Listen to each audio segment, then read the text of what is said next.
let me get the mighty Justin on board here.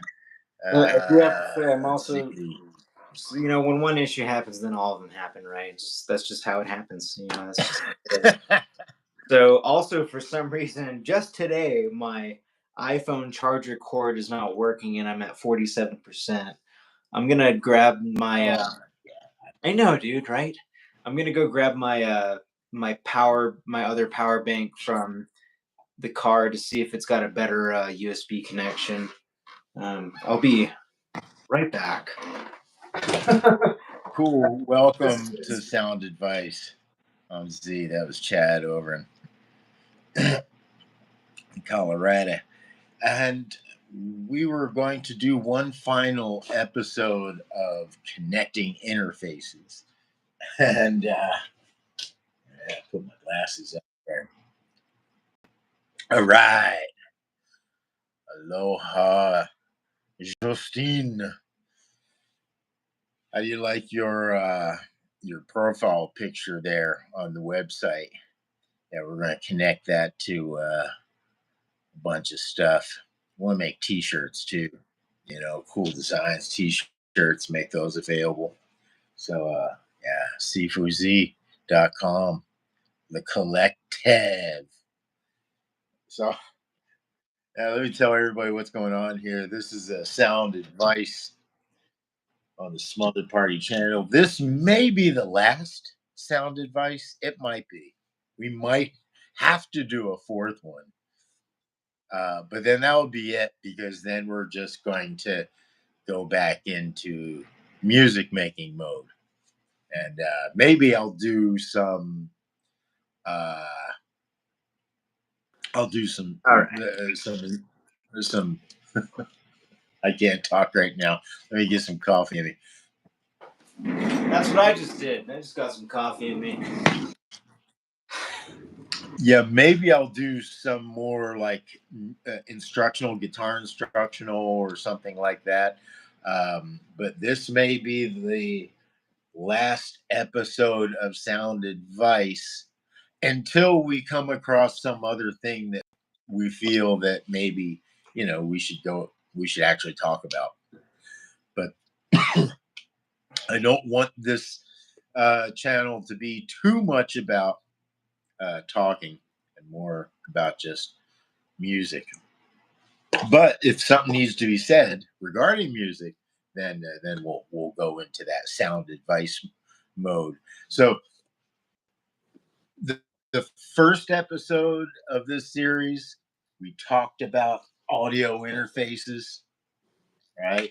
We talked about audio interfaces. Then the second, we connected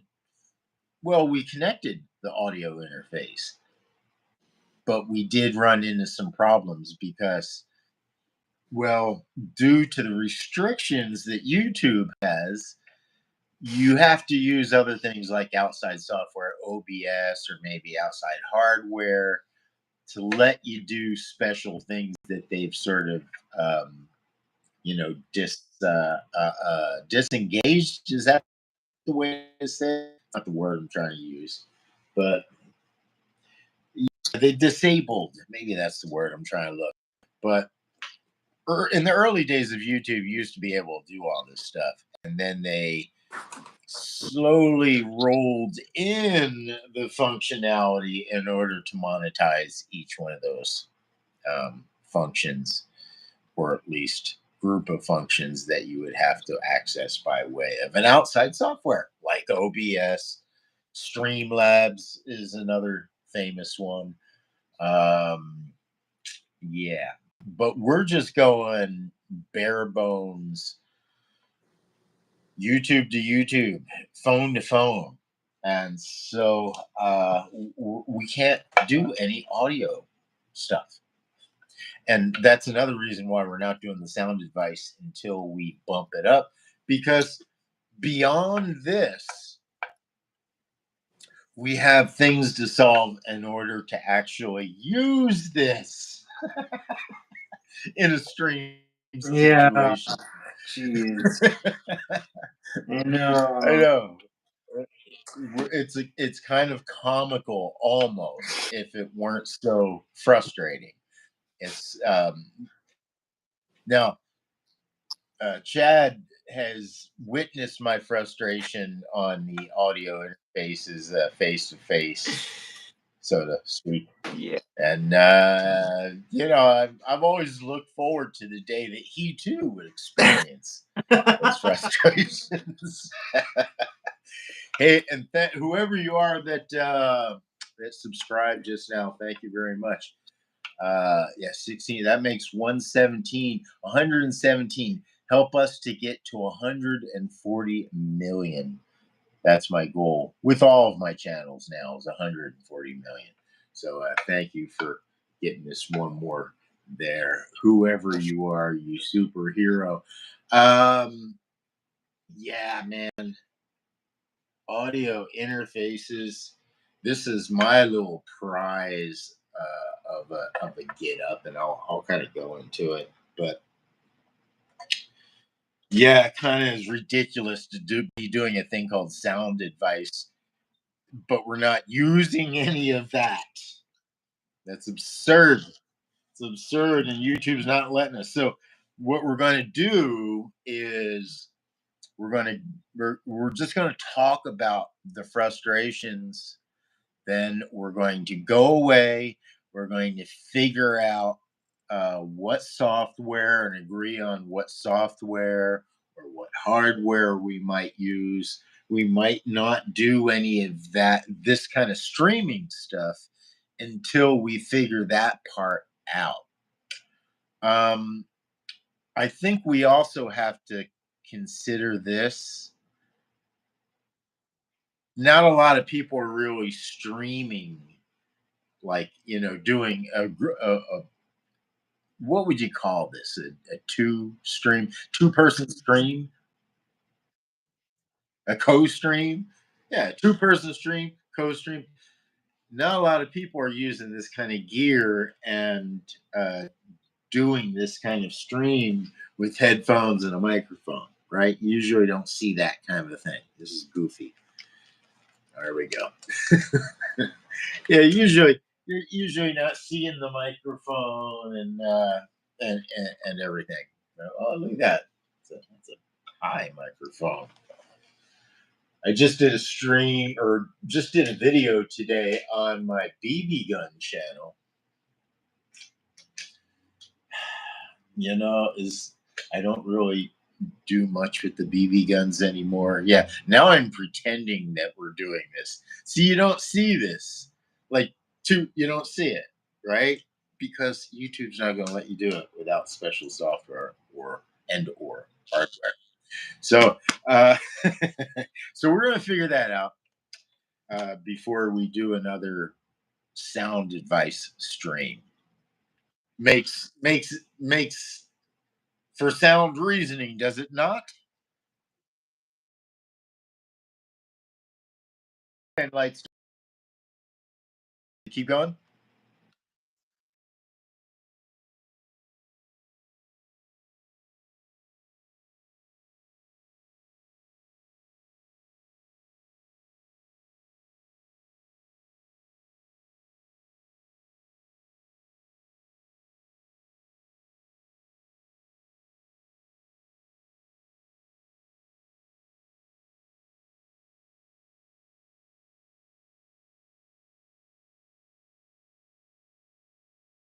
Top of the PC.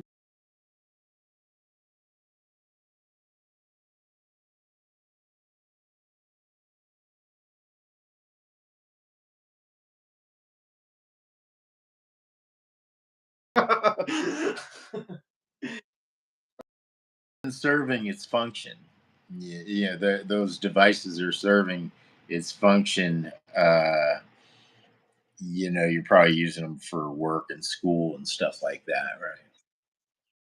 At home, the Surface Pro 7 is the travel device, you know.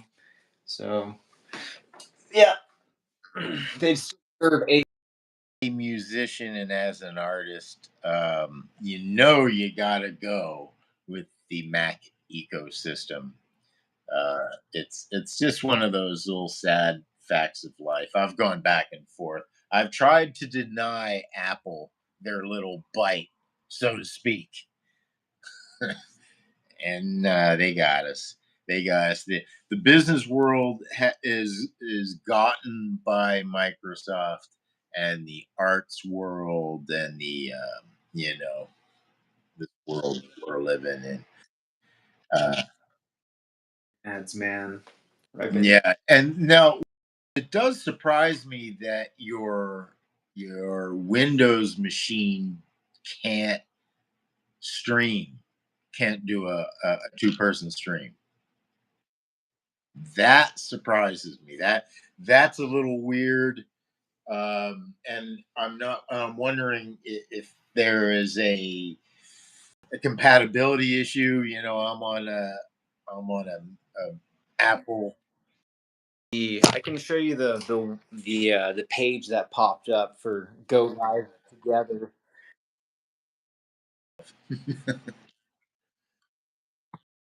Is currently only available on mobile devices. To accept an invite to join a Go Live Together stream, open the YouTube app on your phone or tablet. Yeah. It said to do blah, blah, blah, blah, to open a phone or tablet to do what again?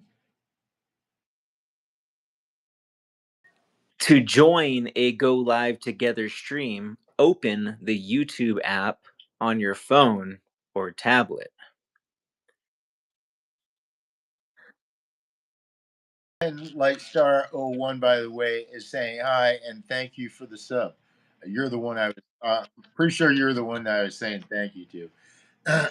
um, well, hell and howdy dandy, ain't that something? I mean, it doesn't surprise me, of course. Like, you know, some people when they like do troubleshooting and whatnot, or when they're trying to help other people, they have this attitude like they're surprised that it doesn't work and that it should work. Like, yeah, and you want to slap them because there's no. And what reality do you live in? Oh man. Fun Train, do you guys like Nigis or no? I don't know what Nigis is. So if I don't know what it is, no. I don't like it until I know what it is. I'm at that age where you immediately say no to everything. I'm at the age where you have to convince me to say yes. Even if it's something that's good for me, you have to convince me to say yes.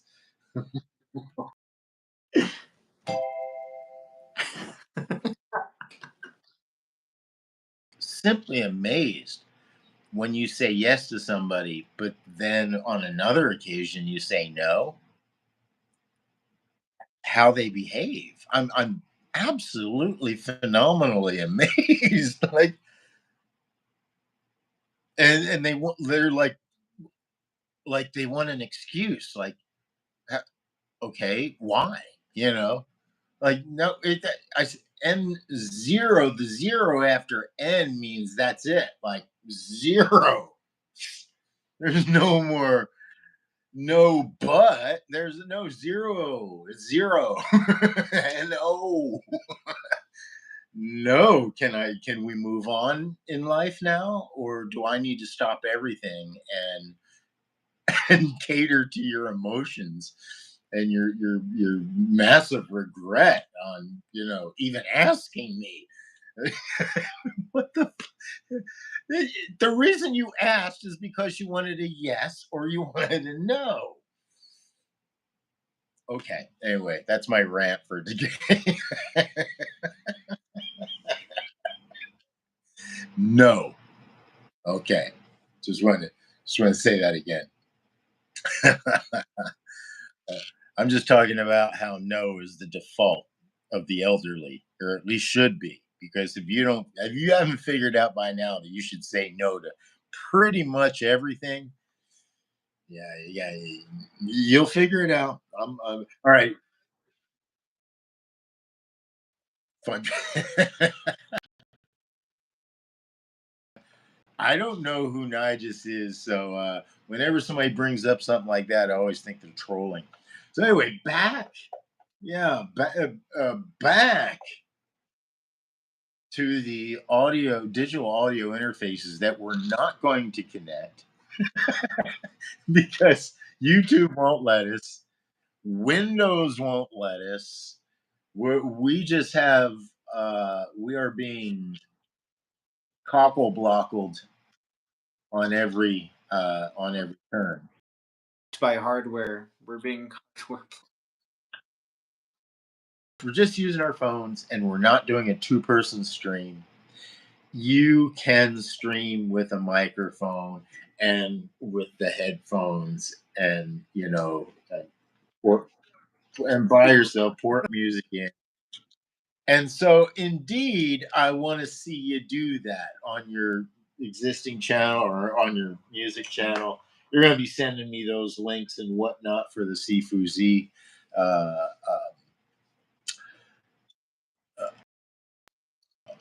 I want to say Z Network, but it's not that. It's collective. There we go, man. I gotta stop.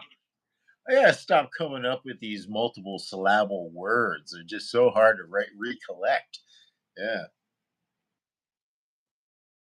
Yeah, I'll send you the link for the Urchin DSO music, and then yeah.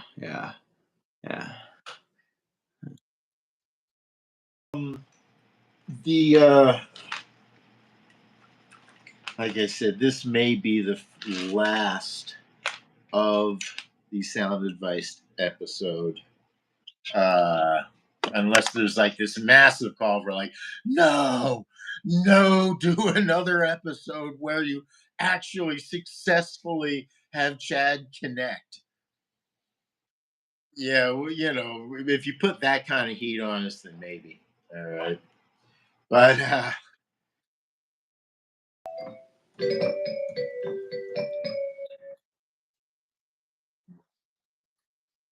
Was it?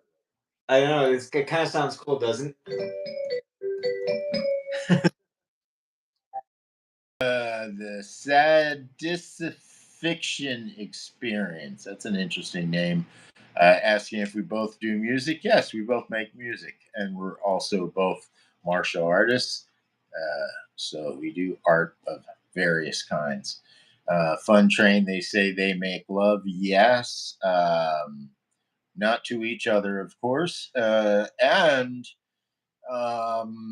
not to many, because like I said, my main thing is no. I have some tail chasing after me, even at my ripe old age. And I'll be nice and everything, but when it comes right down to it, no, absolutely not. Of his life, and it's no. Yeah. Thing is like I only got how many hours do I got to live? Not a lot, right? Hell. No, hey, no, you break it down into hours. You break it down into hours. If you break it down into days, you really feel bad. So you break it down to minutes. Even seconds. And when you realize that a lot of that time has been wasted, I mean, wasted, hardcore wasted. Hey, I am giving sound advice here right now. I'm giving advice you don't even deserve.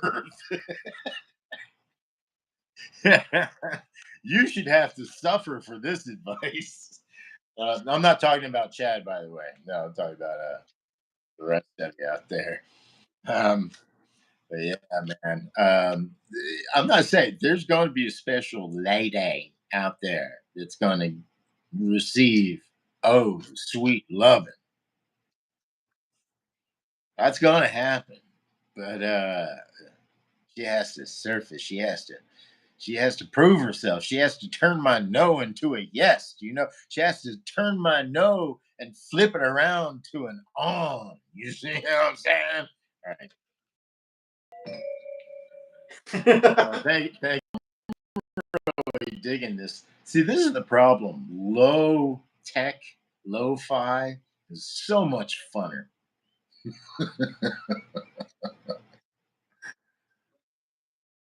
The wasting time thing, I saw an interesting meme of my generation, I guess, of the gaming generation that originated from. And this game I've never played before. Yeah, I'm sure everybody in chat who heard or played the game before. It's called Call of Duty. And they found that the amount of time logged in by players playing this game was over 28 billion years.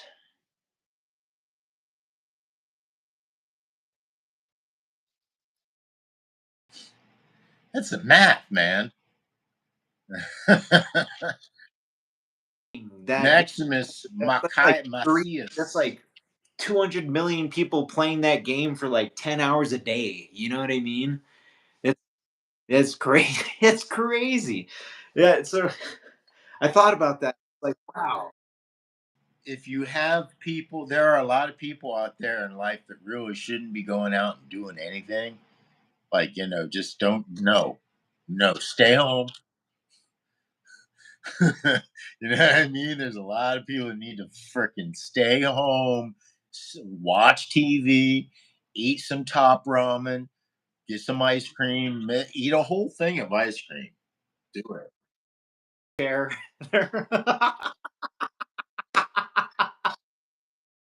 My sources, man. That almost, I, I could have plagiarized just now. Oh gosh. Where you can eat shit, sleep, and drink all in one seat. And entertain yourself. There's you have to really here's my sound advice to you folks out there. This has nothing to do with music, damn it. Well, it does, but and that is you go, well, okay, once I think of something to do, then I should stop playing my video games. No, no, no, that's not how that works.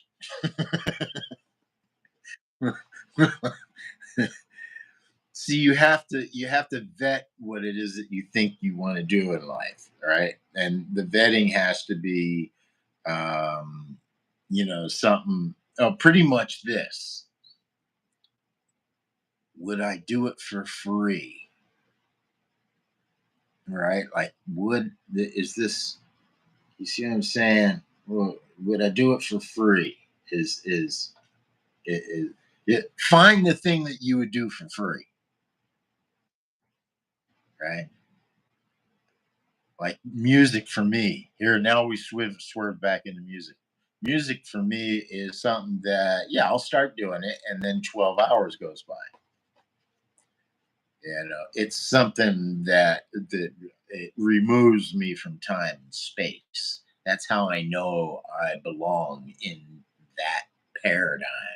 You know, one, and I know I'm not as much of a painter. Can only get me paint for about 3 hours. 3 hours is it, and I'm done. Right? I don't have the visual, like whatever it is. Right? 3 hours, and I feel like it. See, 3 hours, and I feel like 12 hours have gone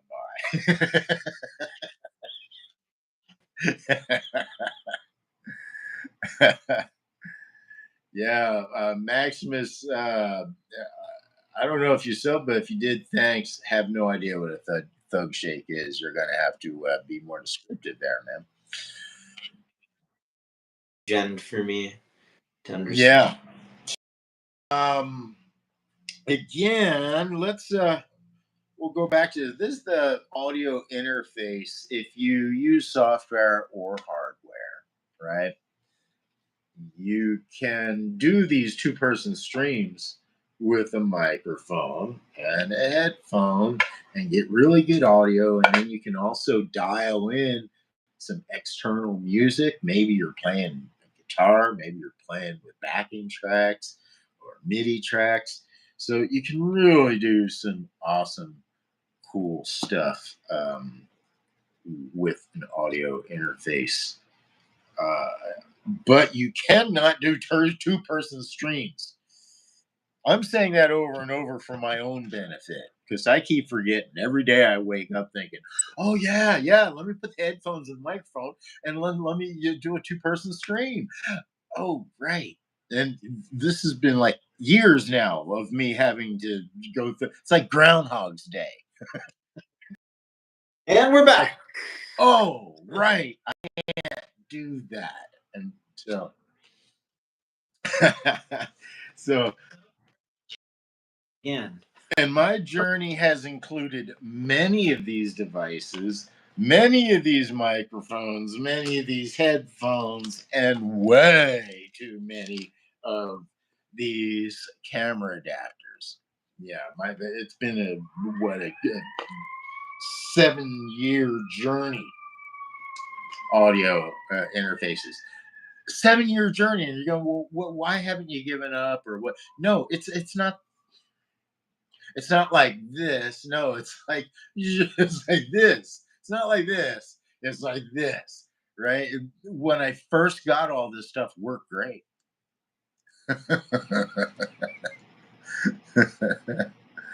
uh, yes.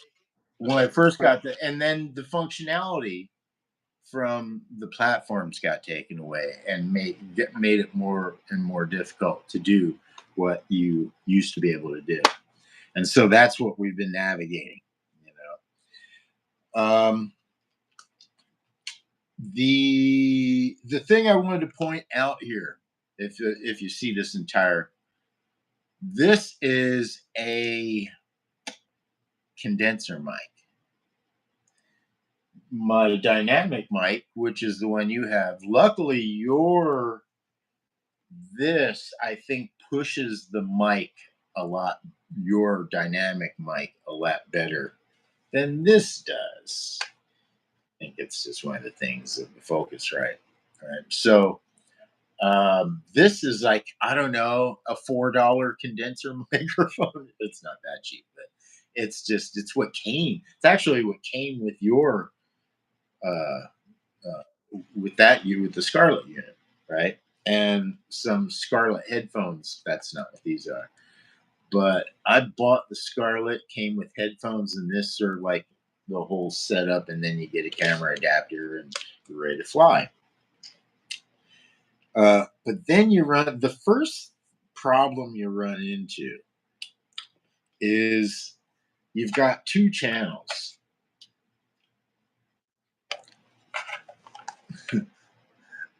And so when you plug into one channel with your microphone, you plug in one channel, you're only going to hear it on one side.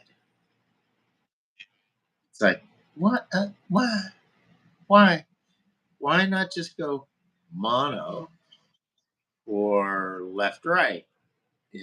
Mono left right, mono left right.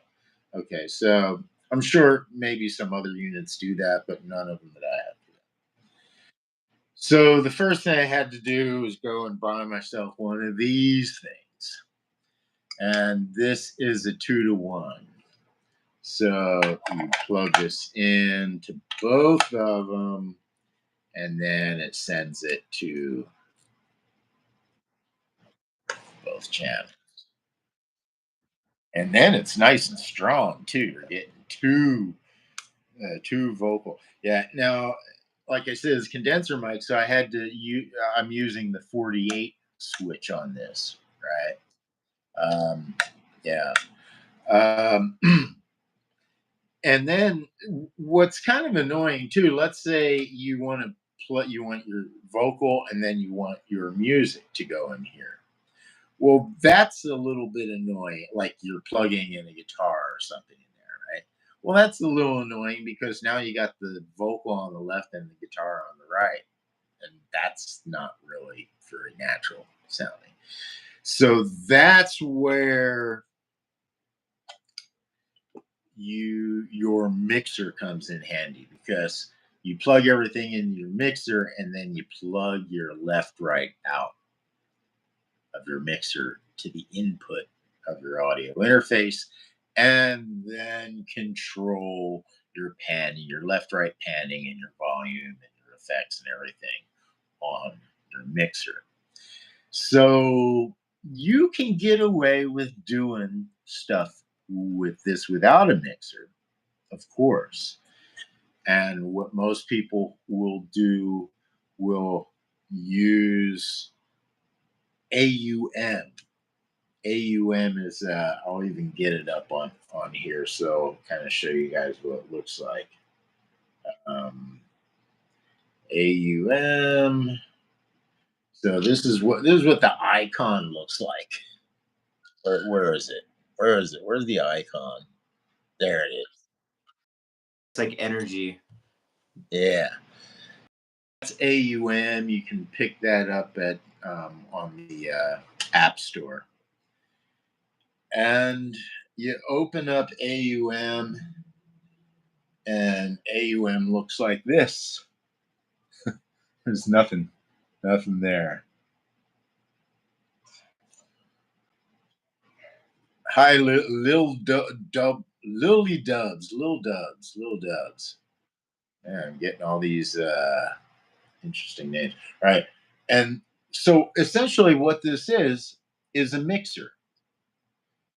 So this is a mixer, and yeah, and so you essentially open up a track, right? You go audio track, and then boom, an audio track, and then you assign what that audio track is, virtual or real, right? So real would be anything that's plugged into your interface. Virtual is anything that's coming out of your like a virtual instrument, effects, anything like that. So that's what goes here. You can line up your effects all along here. You can put as many effects as you want on this. So it's really powerful.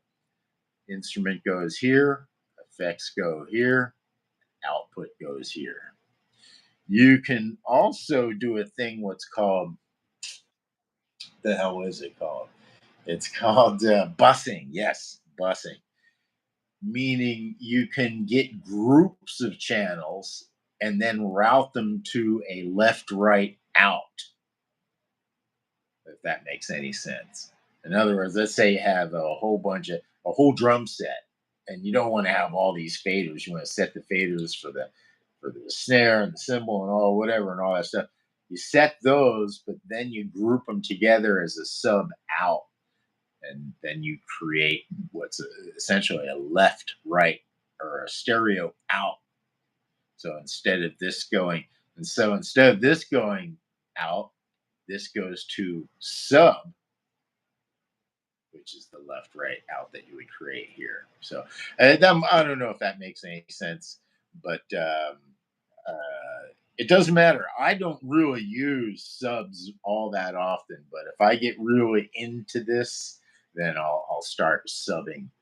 Um, Not subs, buses. My apologies. If I've been saying subs this whole buses, you create buses. Bus essentially does Subs. So yeah, I meant to say subs. Yeah, yeah. Buses essentially, it's an easy. It's like I'm talking into this. There is no, but buses actually do exactly what a bus does, right? It gets a bunch of people and then it moves them someplace, right? So that's what a channel bus does. You create two channels here, let a stereo channel here, or one mono channel, whatever you want. That's the main channel out. And then all this stuff over here, if you had a bunch of channels over here, you just bus them together and have them go over there. So pretty simple concept, but it eludes a lot of people, including myself, because I've only had like 4 tracks and stuff like that most of my life. I've never really had the capabilities to do anything you want musically now. It's incredible. So AUM. Now you can kind of achieve this with GarageBand as well, but AUM really gives you full control. You can put whatever instruments you want in there, virtual or real. You can send them out wherever you want, and you can put whatever effects that you want on there. All kinds of dynamic effects, processing, all kinds. And even more important, it records in 32 floating bit. GarageBand does not. So that's why AUM is important. See, this turned out to be an important episode of Sound Advice after all. AUM, yeah. Get AUM, if you're going to do this kind of stuff. Got the if you're running the Apple platform, then AUM. I think it works for the other, what is it, Samsung, Android. That's the one I'm trying to say. I think it works for Android as well. AUM does. So that's something that you should see if you could load onto either of your units. Because even though you can't do the stuff on YouTube, you can still probably connect your interface and use the audio stuff, right? And if you're having problems with it, then I'm more than happy to help, because that just means another episode of Sound Advice. Oh no! LibDub says Max left devastated. Jokes aside, good luck with the stream. Seems fun. All right.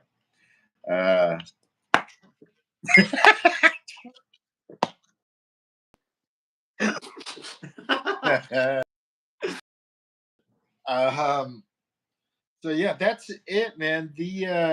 That's all I wanted to show you regarding this this number 3 episode 3 of Sound Advice, the audio interface. That's it. Just connecting for YouTube co-streaming, and then we resounded with the AUM. Yeah. You're probably gonna need this, especially if you don't want to have to use this, or you don't have this, right? Then you definitely are going to have to get this, so you can just plug it direct in. If you have a mixer, mixers are the way to go. You can get mixers pretty inexpensive now. It's pretty ridiculous how cheap you can get a mixer. You don't need to get an expensive one. How much was that one? What is that? Is that a Mackie? A Yamaha MG10XU. It's kind of expensive. It was like I think 50 to 60. This one. To go that expensive, if you want to do this kind of thing, you can just get a mixer with like 2 or 4 inputs that will just allow you to control them. Go with 4 inputs. No, at least 4 inputs, right? And notice the 4 inputs are multi-inputs, so you can put an instrument cable in there, or you can put an XLR high Z. I've always known these as high Z cables, high Z.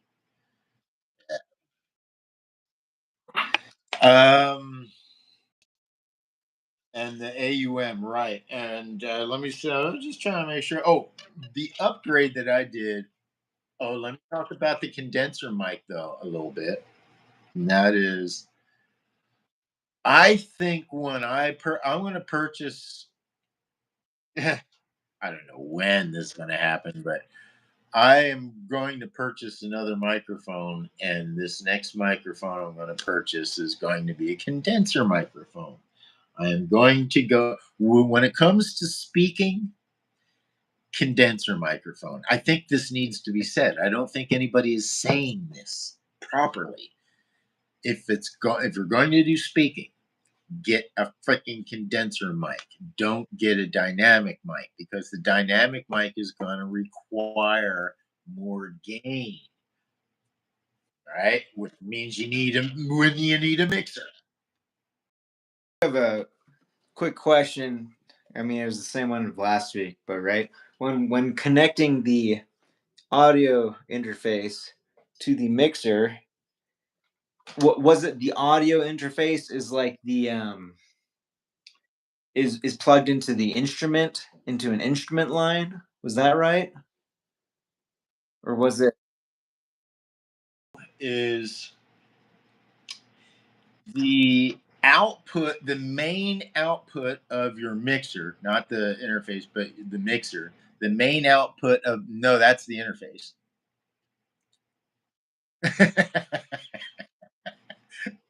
Right, the main output of the mixer, left, right, that are those are okay, and you have accompanying quarter inch as well, right? Output, main out. for monitor? Yeah, there we go. Yeah, that's those two instrument cables, uh, left and right, or one or two. That would go to the input of your device. Your Which would be for me back here. Oh, for you back there too. Yeah. No. For you, that would go into the front. Right. That's it. Right. Yeah. Looking like I know I have my my pedal quarter inches for right now. Into the headphones there. Oh, they're Oh, okay. I'm sorry. Around. There we go. Yeah. Okay. I didn't see the other. So yeah, you plug into yeah. There you go. Yeah. And then respectively the other out as well. Yeah. And then that will give you full control over each instrument and where it goes and how loud it is.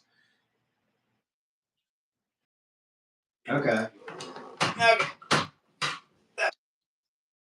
Uh, Concurrently, the output of the interface, you have your instruments plugged in, right? The output of the interface goes to your PA. Or of course, you listen through your headphones. But yeah, the outputs on your interface go to your PA, and then that's how you monitor without headphones, which is very cool because then you can kind of jam along, not have headphones on, jam along. Uh, yeah, let me see. I think we've covered every connecting. This is going to be the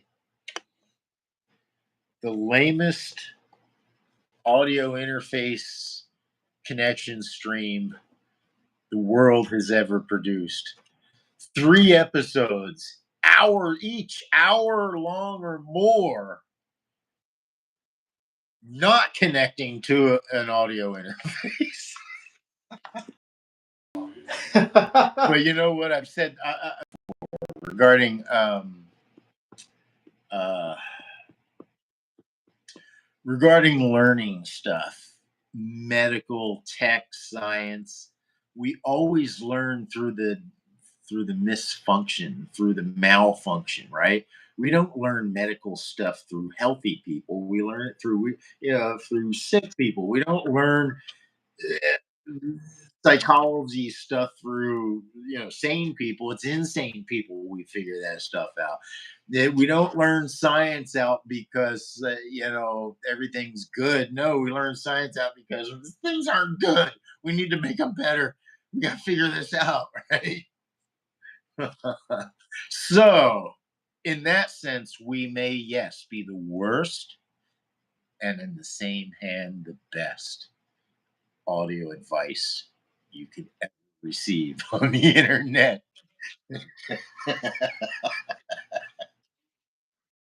Script. Man, we did kind of rehearse this a good 3 months before we did this. Every word, every laugh, every wince, every butt clench. 100-page journal that I bought from the store as a composition book is filled with all of our scripts. No, speaking of closing, I did. Oh, let me just talk a tiny bit more about this. This is the mic that they give away when they when they bundle the Scarlet, and they bundle it with the cheapest.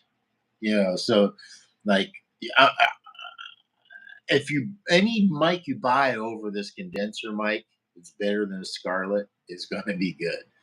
The Scarlet, and now here's the thing: the Scarlet's not bad. It's not bad. You got to kind of punch it or something every once in a while because it just makes noise. But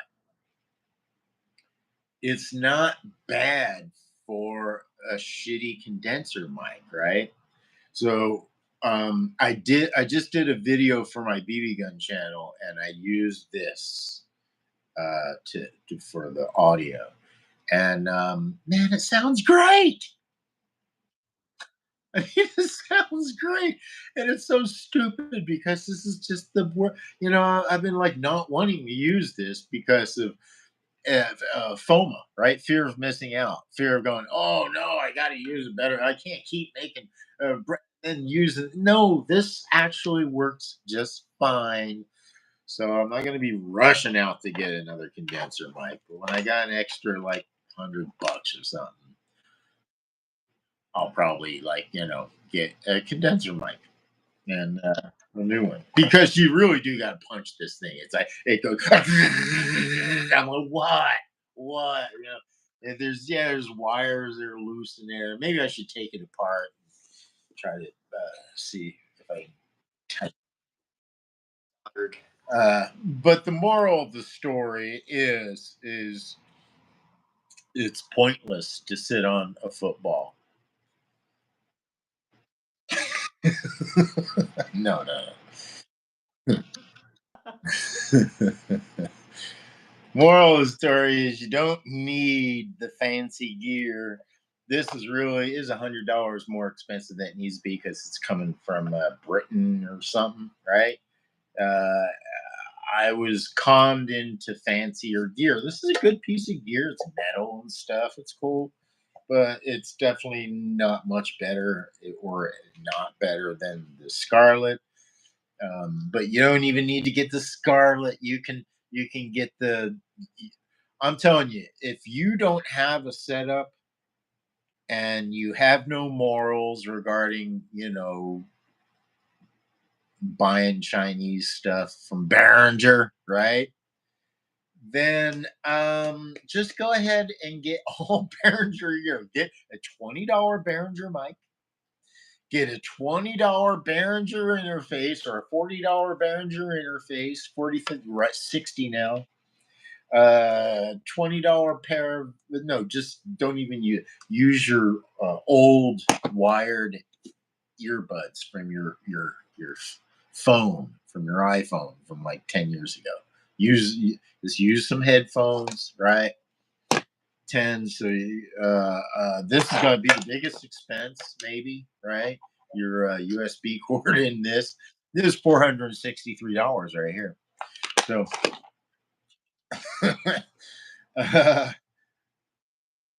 yeah, you can trust me because I've been doing this for a while now. You can interface your audio for probably less than $100. He says thousands of dollars in. And it's not going to be like any better than a $600 setup necessarily. And the reason it's not going to be any better than $600 setup is this. You can't do two-person streaming, so you're going to just record one person, and whatever sound you want to get, you get it from your virtual mixer. So if you got a $20 mic, you can make the microphone sound like $1,000 mic because you have all the stuff you need. Just go get a virtual mic emulator. If you really want to get a Neumann sound, then go ahead and get a mic emulator. Put it in your effects strip. Boom, your $20 mic is now turned into a $1,000 Neumann, right?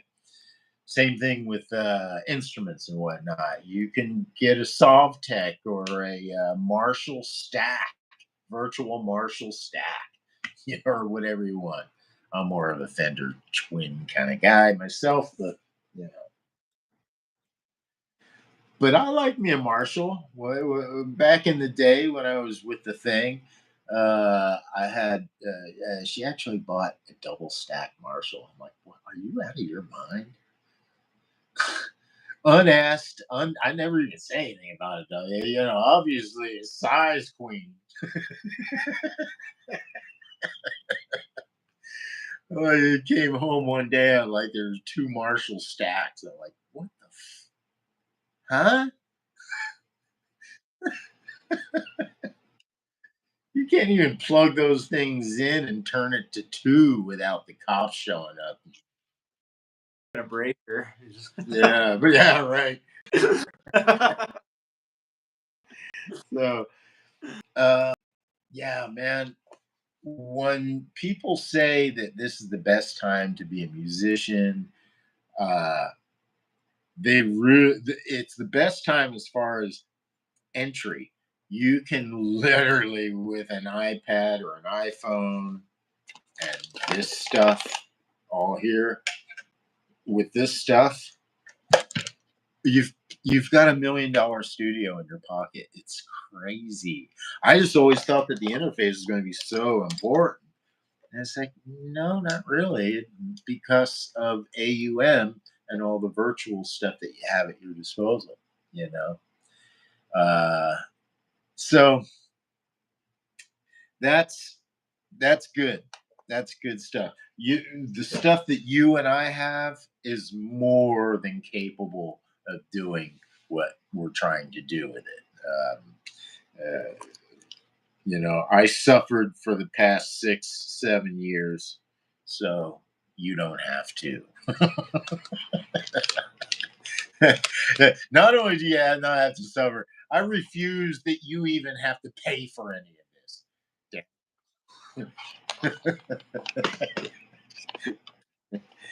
In fact, how much was your schooling? Everyone, please donate down below. We would like to pay for all of your schooling. Yeah. In fact,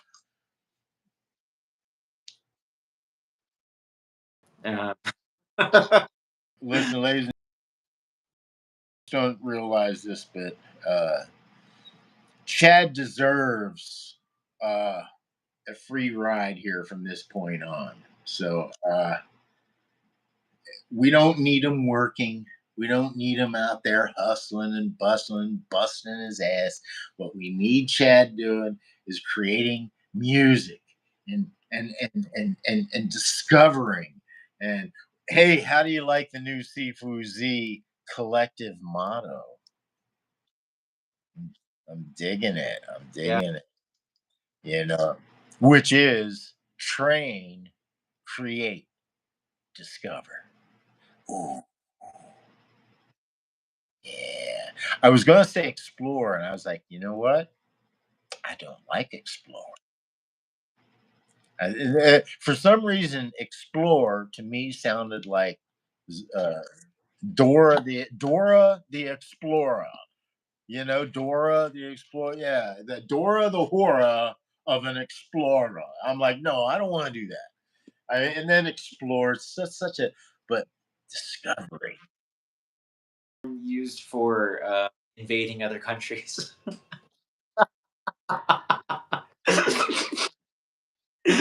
Discovery, yeah. I mean, I guess so. The United States of America. All of the people that are on the United States of America will hereby, prior to my arrival, will be hereby deemed animals.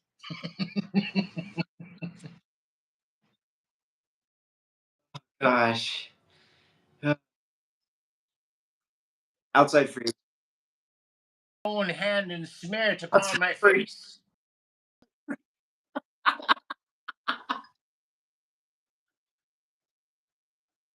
Wrong channel, wrong channel. Wrong channel, that's right. You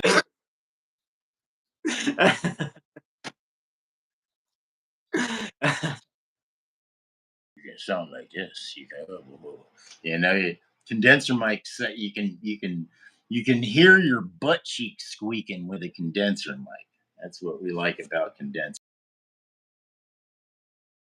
mics because it's too much. Like if your car drives by, you're gonna hear it. You know, dynamic mic has a very limited response, so Right. it's only gonna Yeah. pick up like that general area. But I don't mind. I have a dynamic a condenser mic sort of a voice, and I don't mind the riffraff that comes with it. So one of these days I'll get me another condenser mic. Let me see. Anything else? I think that's it. Hell, can you think of anything else before we wrap up here? I can. The cfuz.com, for whom this stream is sponsored, um, is a collective of artists. On the site, it's put so well, which is,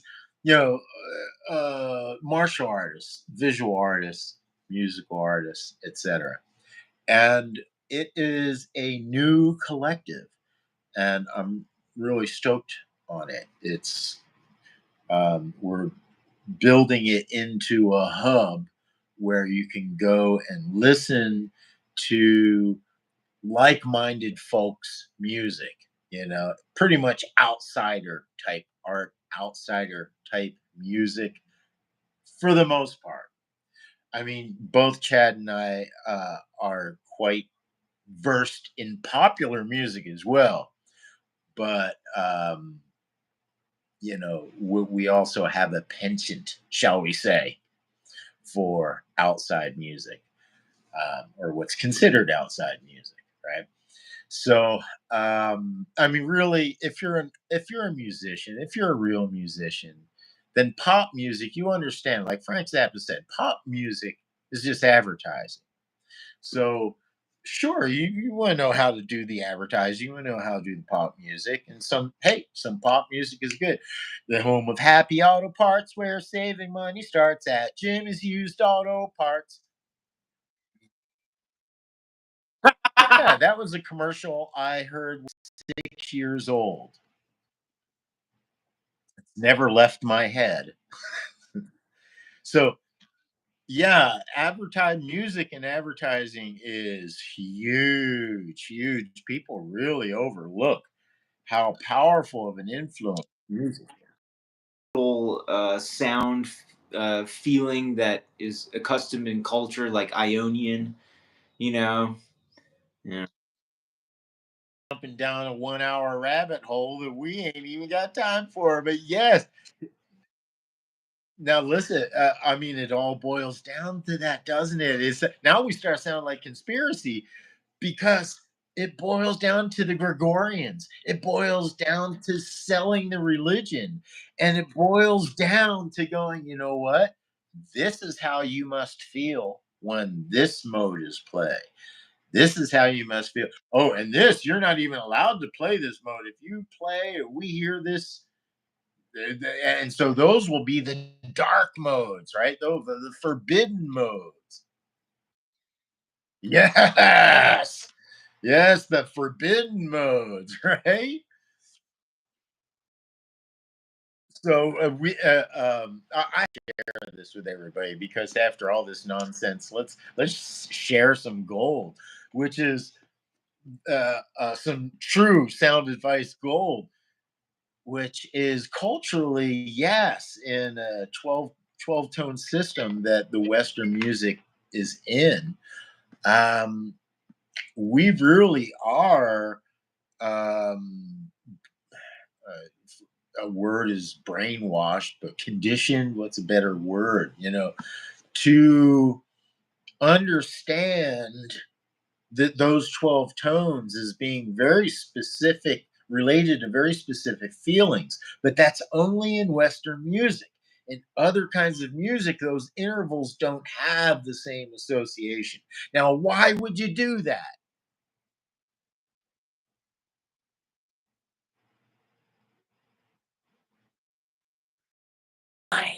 I just want to fucking control.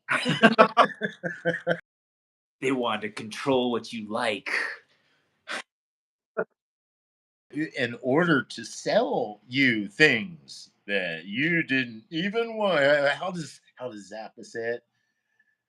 In order to sell you things that you don't even need or didn't even want or something. Perverted, I'm obsessed and deranged. I have existed for years, but only little has changed. Tool of the government and industry too. I have. Oh, what was the next lyric? For years, and to make you. I forget the lyric. Years, but very little has changed. I think I, I, yeah, we'd have to go to from the top on that one. I trusted you had it. I was just grooving with it. I was trying to find the bass line. The other open jam night that I hosted, we had I just started singing karaoke. So the first song I sang for karaoke was Cosmic Debris. It was great. But I've got a crystal ball, he said.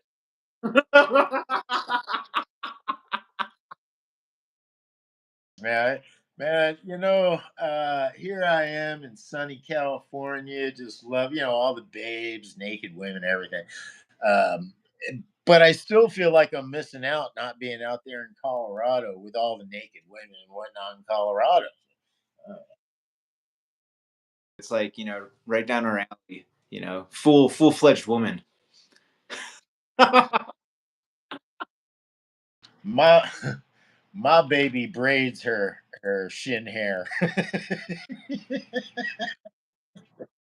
Your legs.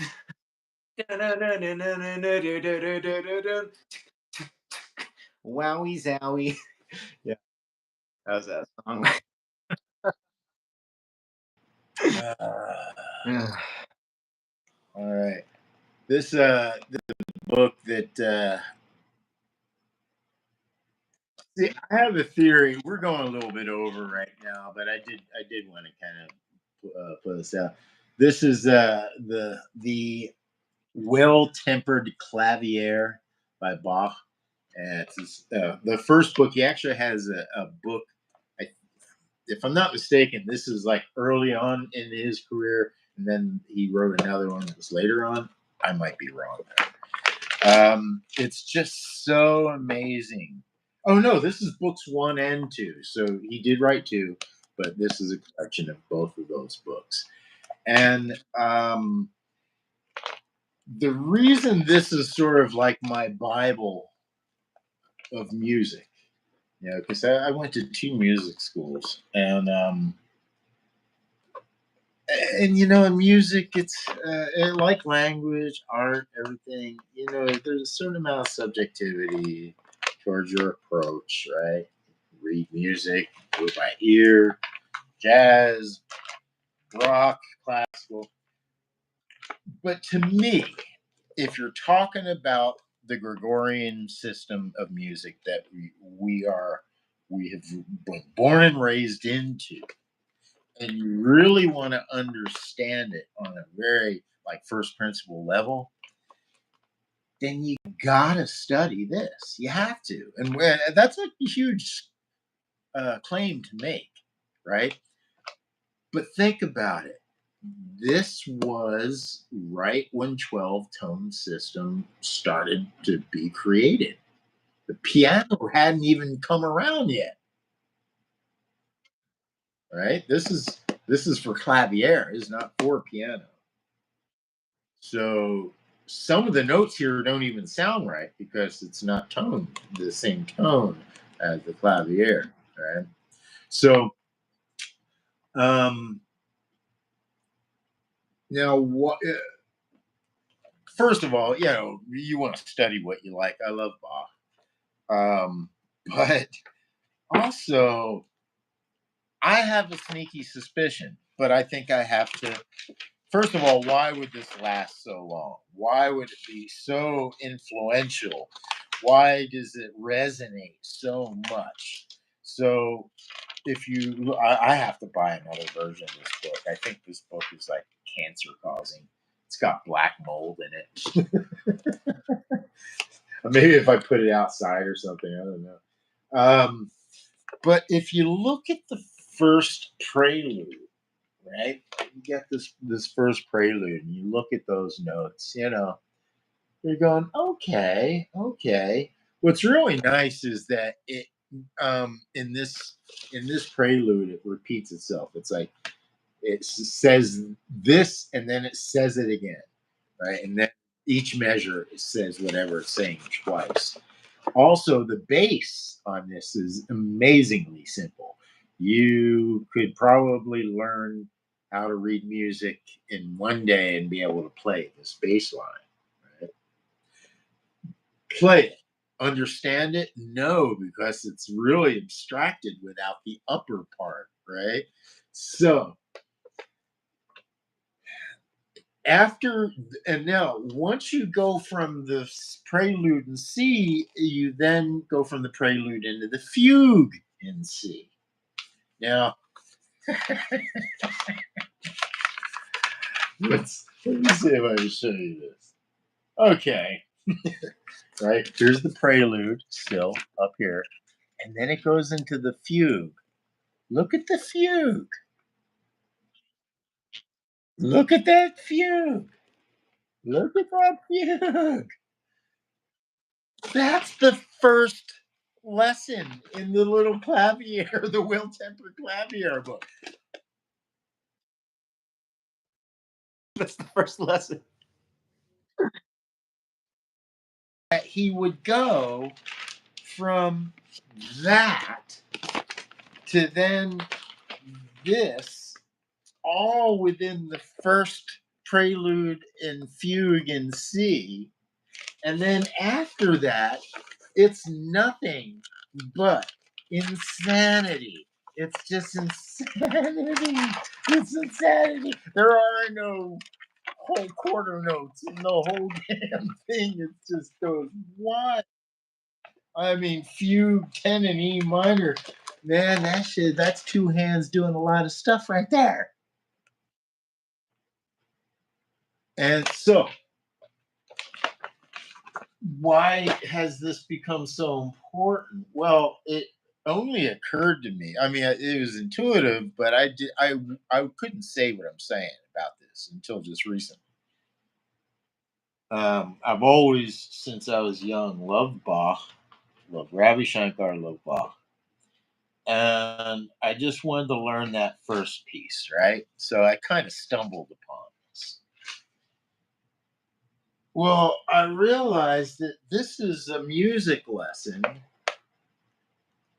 And once you understand the lesson that's being given here, Bach says, okay, let's go. What we like to do is go, okay, I can play this. I can play. Well, I've been able to play this off and on for years. It's one of those things you learn, then you forget, and oh shit, I gotta learn it again, right? I've been doing this for years, but I haven't learned the lesson. I haven't learned the lesson, and it wasn't until I go, you know what? Let me just, for shits and giggles, let me try to play this on guitar. I'm like, oh my god, that's all.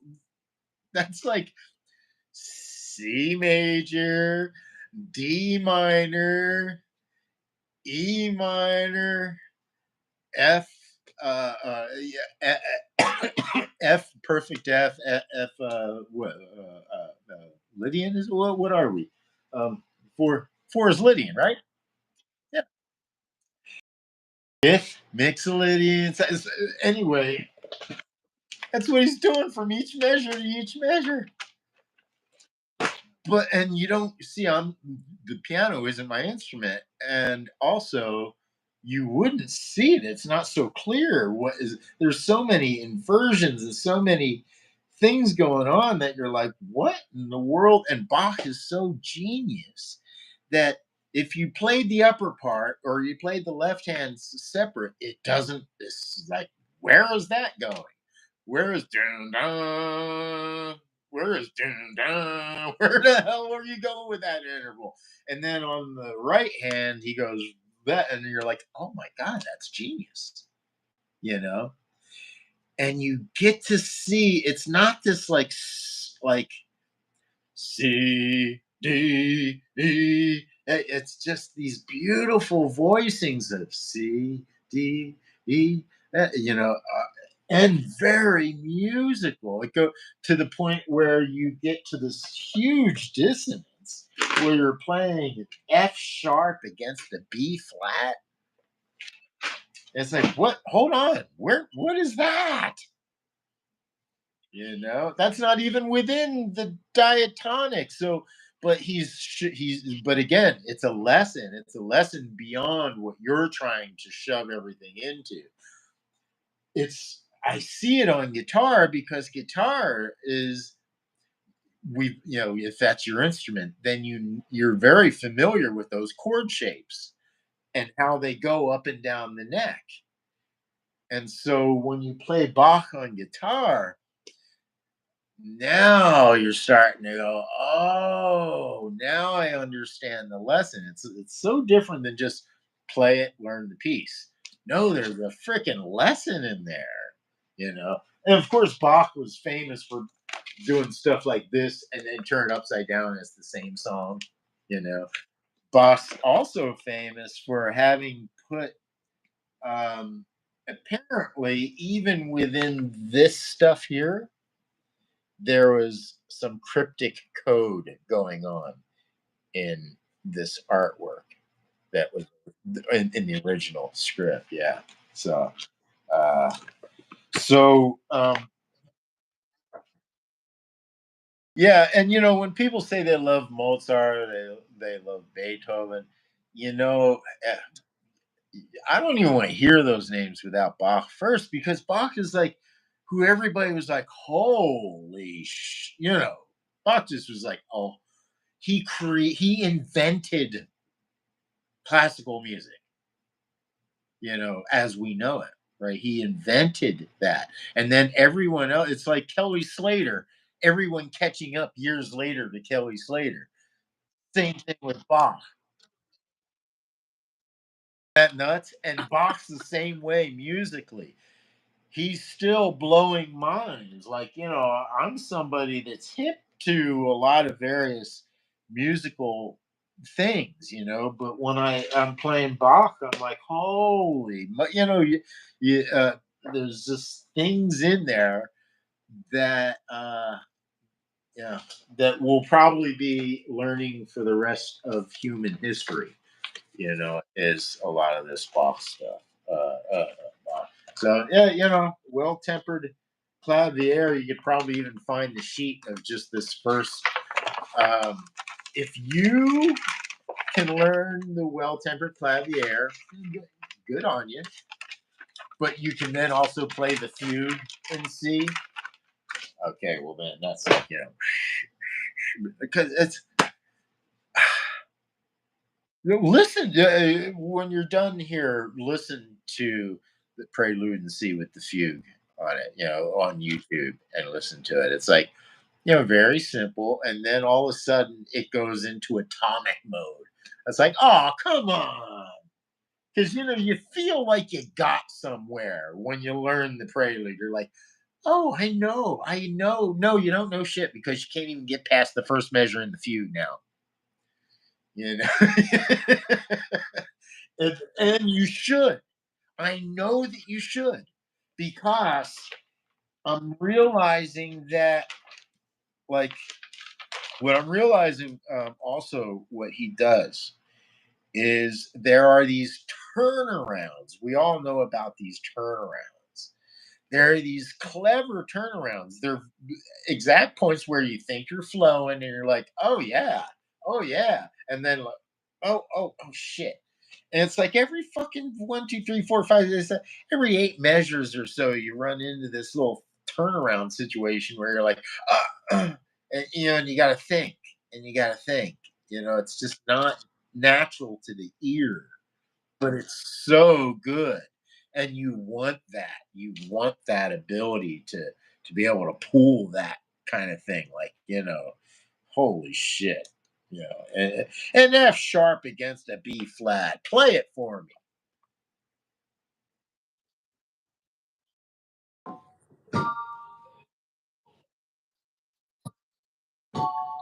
Yeah. Now play, the diatonic in C. Play the other notes. That's your bass notes. Diatonic, like play a basic C major over that if you You said C and an F sharp. could. B flat.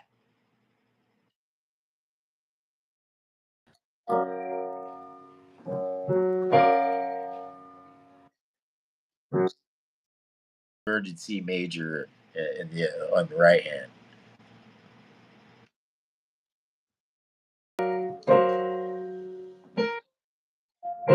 Yeah, that sounds cool.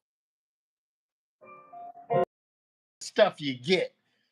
Prelude in C. Prelude in C. That's C major, bitches.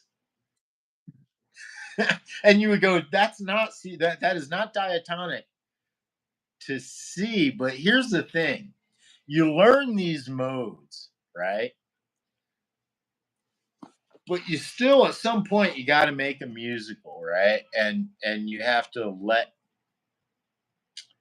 you have to somehow escape or imply an escape of that 12 tone system, right? So you do it by way of those overtones, right? When you play that shit, you hear the overtones there. It's nuts.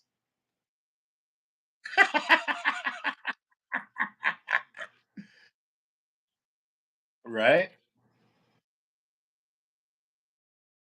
So a great example of this is like I'm really into harmonic minor and harmonic major, harmonic minor, right? Welcome, Stompy, Busky, Bruce Lee. All right. Um, I love harmonic minor, but what you do is you get the keys that you like. Let's say it's harmonic minor. And then you give it give it the upper tetrachord of a mixolydian. So you're mixing a harmonic minor with mixolydian, right? Upper and lower tetrachords. Huh?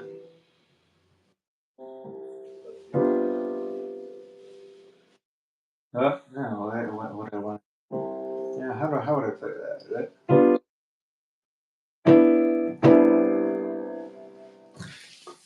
I was trying to play what you were saying.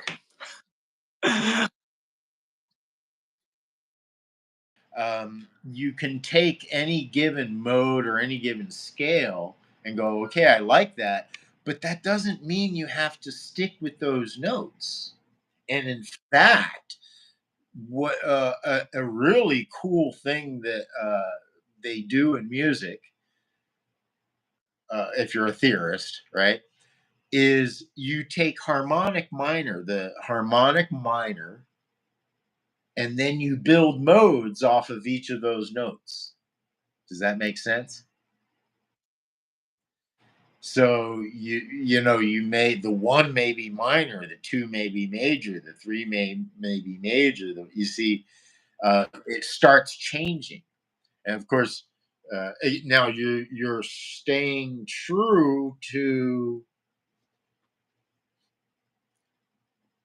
staying true to harmonic.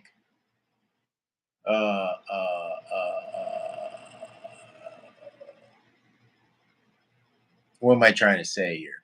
Well, all I'm trying to say is essentially like if you have C major and you're creating modes off of C major, you have very distinct minor, major tonalities, right? And so you can however, you can do that with any scale or any mode and build your build your modes off of any scale, and you get some very interesting uh, things.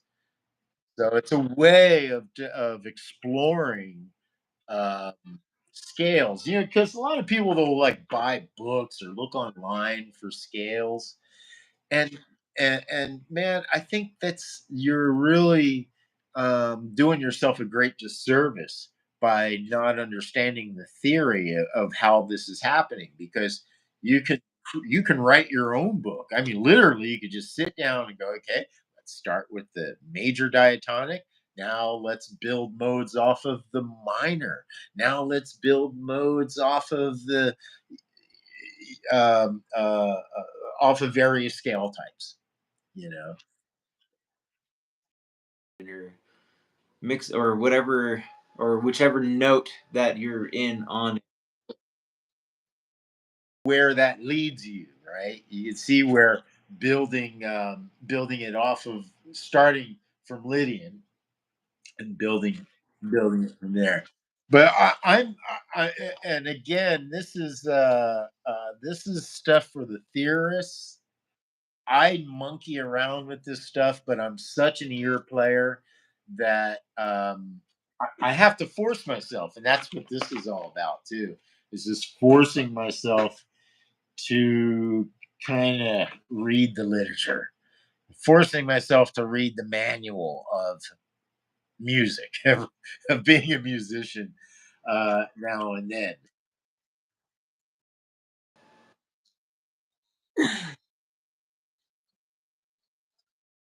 man, because you after suffering through and going, oh, yeah, suffering through and learn, you do get to learn stuff, and you learn it in a way that is much more grounded. Like, I'm convinced, I could be wrong. I should talk to other like piano players that do this, right?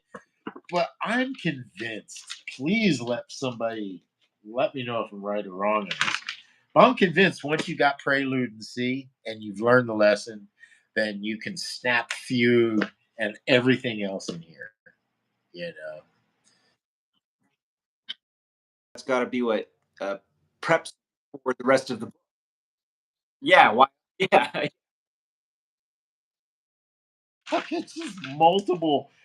16th notes, 16th and 32nd notes. I mean, there's just nothing but 32nd notes, streams of that, like a prelude 2 in C minor. Look at that bad boy. That's the second piece.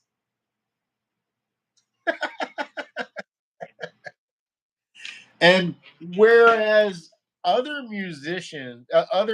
composers, you could play this kind of stuff often, and you can fake it. I went my first music college I went to. I faked all of my recitals on piano because I you could hear it by ear. You knew what it was going to do.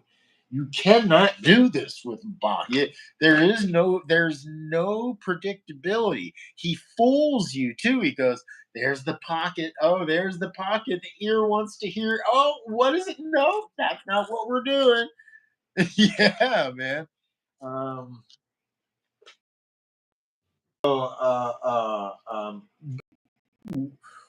that's what made, like, when I did music school, I made sure that I picked this kind of stuff to get the good grade because I got actually good grades in music college.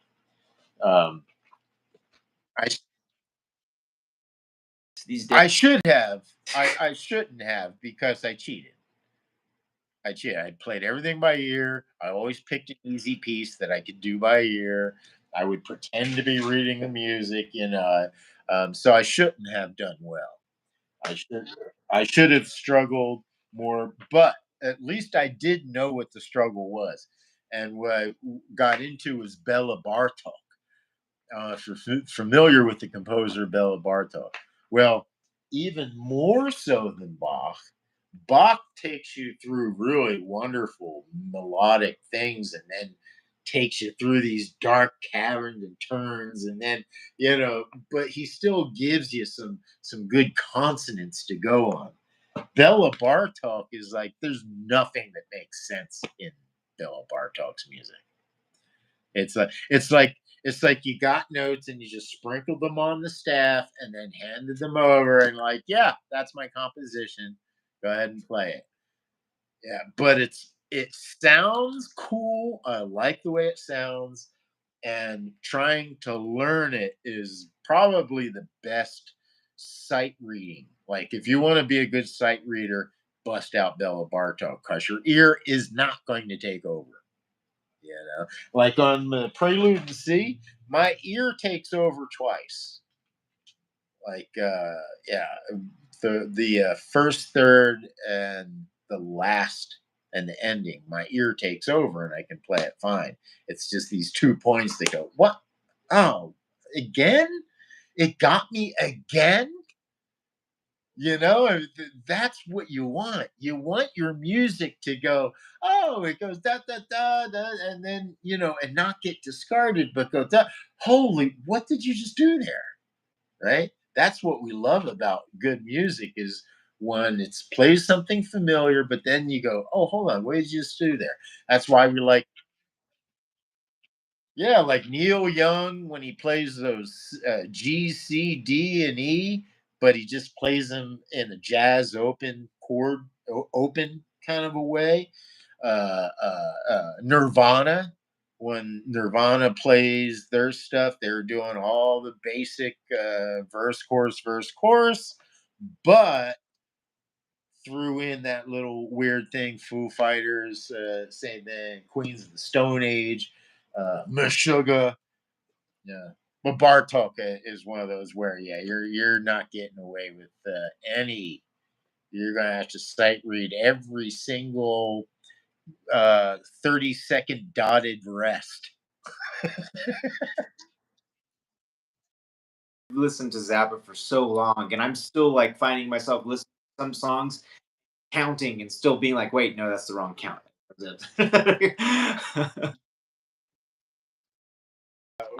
Really great at adding meters, like combining meters rather, and putting five against 7 against some other things. Yeah. The odd meter music is really interesting because for odd meter music to work, you want it to sound even. Because if it sounds odd, then you're not doing odd meter correctly, in my If it always sounds odd, because it's opinion. Waltzes are very even. 1, 2, 3, 1, 2, 3, 1, 2, 3. That's the pulse of 1, 1, 2, 5. 1, 2, 3, 4, 5. 1, 2, 3, 4, 5. 1, 2, 3, 4, 5. 1, 2. Yeah, you're, when we do five, really, it's best to go one, two, three, 1, 2, 1, 2, 3, 1, 2, 1, 2, or 1, 2, 1, 2, 3, 1, 2, 1, 2, 3, 1, 2. So that's why I like putting together like five and nine. I wrote a song with Doug Hilsinger called 5-9, I think, something like that. But doing like 1, 2, 3, 4, 5, 1, 2, 3, 4, 5, or 1, 2, 3, 1, 2, 3. Shit. 1, 2, 3, 1, 2, 1, 2, 1, 2, 1, 2, 1, 2, 3, 1, 2, 1, 2, 3, 4, 1, 2, 3, 1, 2, 3, 4, 1, 2, 3, 1, 2, 3, 4, 1, 2, 3, 1, 2, 3, 4, 1, 2, 3, 1, 2, 3, 1, 2, 1, 2, 3, 1, 2, 1, 2, 3, 1, 2, 1, 2, 3, 1. See? By counting it that way, you're still giving that even, it still sounded even. But if I went 1, 2, 3, 4, 5, 1, 2, 3, 4, 5, 1, 2, 3, 4, 5, 1, 2, 3, 4, 5, 6, 7, 8, 9, 1, 2, 3, 4, 5, 6, 7, 8, 9. There's nothing real. It's hard to grab onto that. It's not that you can't, because in Indian music, we're used to doing that in Indian music. 1, 2, 3, 4, 5, 6, 7, 8, 9, 10, 11, 12, 13, 14, 15, 16, 17, 18, 19, 20, 21, 22, 23, 24, 1, 2, 3. I mean, they go nuts. They'll do like a raga for like 64 beats, and then within that 64 beats, the accent comes in at different places, maybe on the upbeat or down. So Indian music much more complex than the standard. But for us Westerners and the way we like music, and from playing a lot of odd meter and writing a lot of odd meter, well, a decent amount of odd meter music, I've found that breaking it down, especially as a drummer, I think this is what I learned as a drummer playing odd meter music is if you have like 9, break it down into 4 and 3, or 3 and 4. That's not 4, 5, 6, 7, 8, 9. 1, 4, 5, 6, 7, 8, 9. 4, 5, 6, 7, 8, 9. I'm sorry. Yeah, I'm no good at math. But if you give me the numbers, I'll count them out, boss.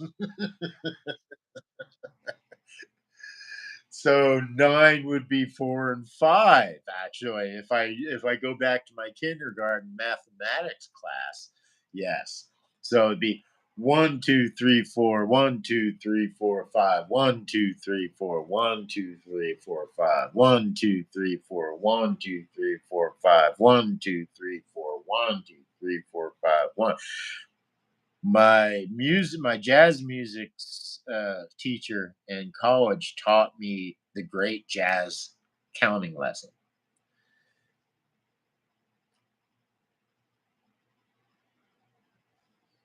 1, 2, 3, 4, 5. 1, 2, 3, 4. Right. 1, 2, 3, 4, 5. 1, 2.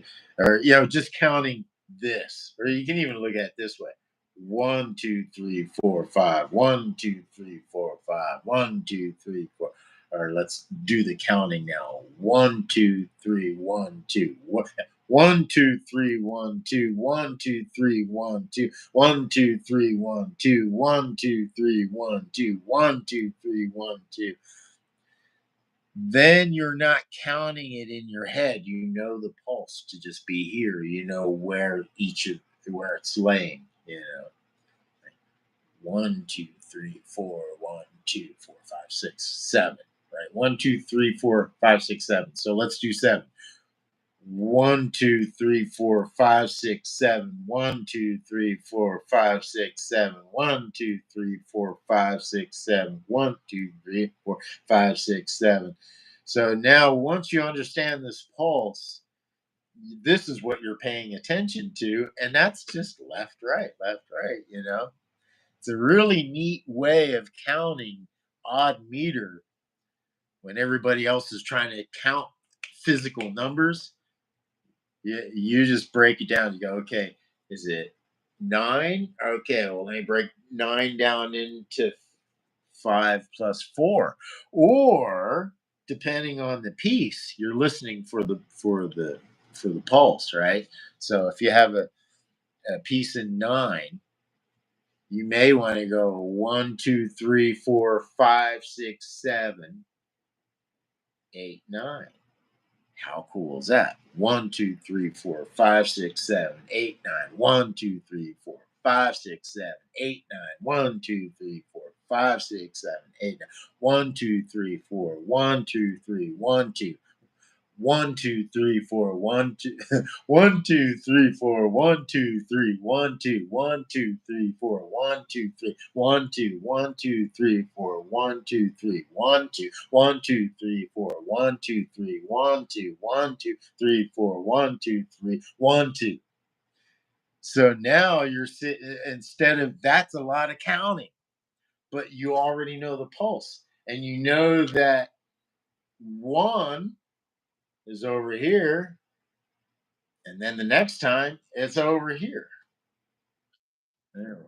1, 2, 3, 4, 1, 2, 3, 1, 2, 1, 2, 3, 4, 1, 2, 3, 1, 2, 1, 2, 3, 4, 1, 2, 3, 1, 2, 1. See, and so um, it's a great way to cheat on that. The jazz musician that taught me that was a guy named Terry Jano. He's a great sax player, and instead of doing it this way, he would do it this way. But it's the same thing. I mean, you're still doing the same 2 points that you're counting between. You know? So there we go. That's some real sound advice. 3. 1, 2, 3, 4, 1, 2, 1, 2, 3, 4, 5, 1, 2, 1, 4, 1. Oh, and also brainwashing modes and Gregorian music. Yeah, yeah. But Bach Prelude 1 and 2. Yeah. This also leads into like what we're studying in martial arts, where you learn the numbers, but then you got to get rid of the numbers and you got to go with the feel. You got to go with what's going on, right? Well, sometimes, yeah. So they're like, "Oh shit, what was that again?" And because we are very homogenized into even temperament, you know, uh, but odd is just so good. Odd Yeah. is so good, yeah. And Dude, I've been coming up with some weird different forms of 9 counts on the Moot Jung, by the way. I mean, we'll talk about it on the next. hey, Yeah, in blues music, I think a great example is in early blues music. Man, you were not getting a straight 4 or straight 3, nothing. They're just oh,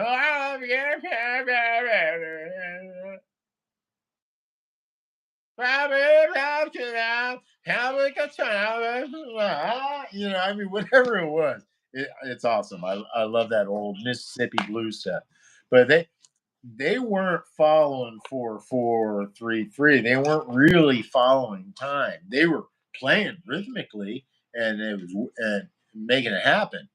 But I think it's a great example of how we're very homogenized into that even temperament. And then when we hear the music like that old blues or ethnic music is another great example where they may not be following an even time, even temperament, you know. And I love that music. I think that's music to me that isn't advertising. involved.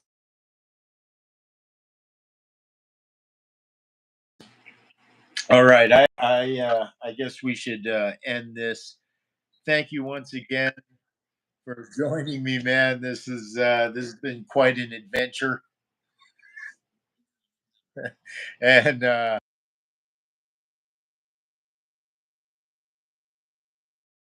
Phone may have died.